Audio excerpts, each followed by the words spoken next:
have mentioned before that there are birds that I don't take in. You want to know why. What are they, and why won't I do it? What an intro this is, huh? Well, it falls into 3 categories. Whoop, whoop. 1, there are birds that I do want, I just can't give them what they need. 2, there are birds that I actually do want, but I'm trying to minimize the risk of introducing diseases to the flock.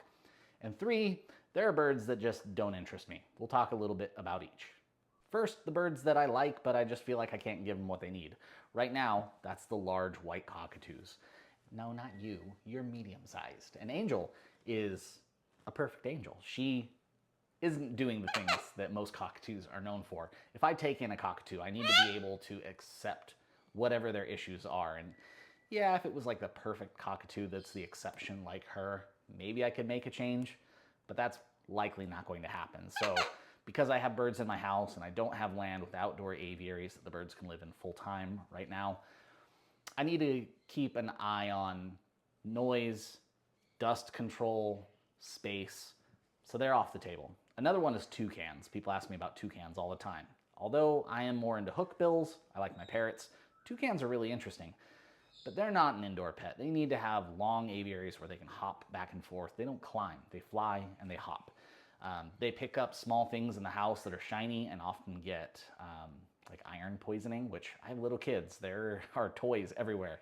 It would be a dangerous household for me to have a toucan. So, lories are another one. Lories need to be outside because they shoot liquid poop 360 degrees, and it's a special diet, which I probably don't need to be messing with right now. So, a lot of birds that I like, I'm not a good fit for them because I'm already doing a lot with the ones that I do have. The second group are birds that are risky to introduce to the flock because they may introduce infectious disease. Now, there are exceptions to the rule here, but species that may have a lot of issues that might not even bother that bird but are easily transferable to another species, birds that are mass produced, even birds that are just known for a really common problem. Examples of this would be budgies, lovebirds, cockatiels, green cheeks, even green-winged macaws. If I were to take in any of those birds, they need to pass tests before I even bring them in for quarantine into my home. It's not that they're not good birds. I'm not saying that you shouldn't adopt one. I'm saying they are birds that I typically don't take in. And the last one is really easy. They're just birds that don't interest me.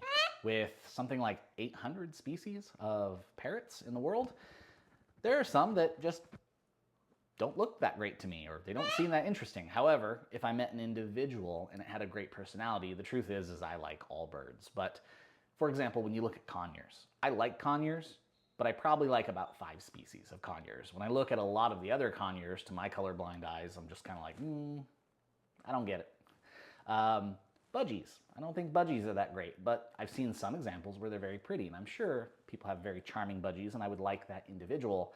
I just don't see me working with budgies because there's already so many birds out there that I'm really, really interested in.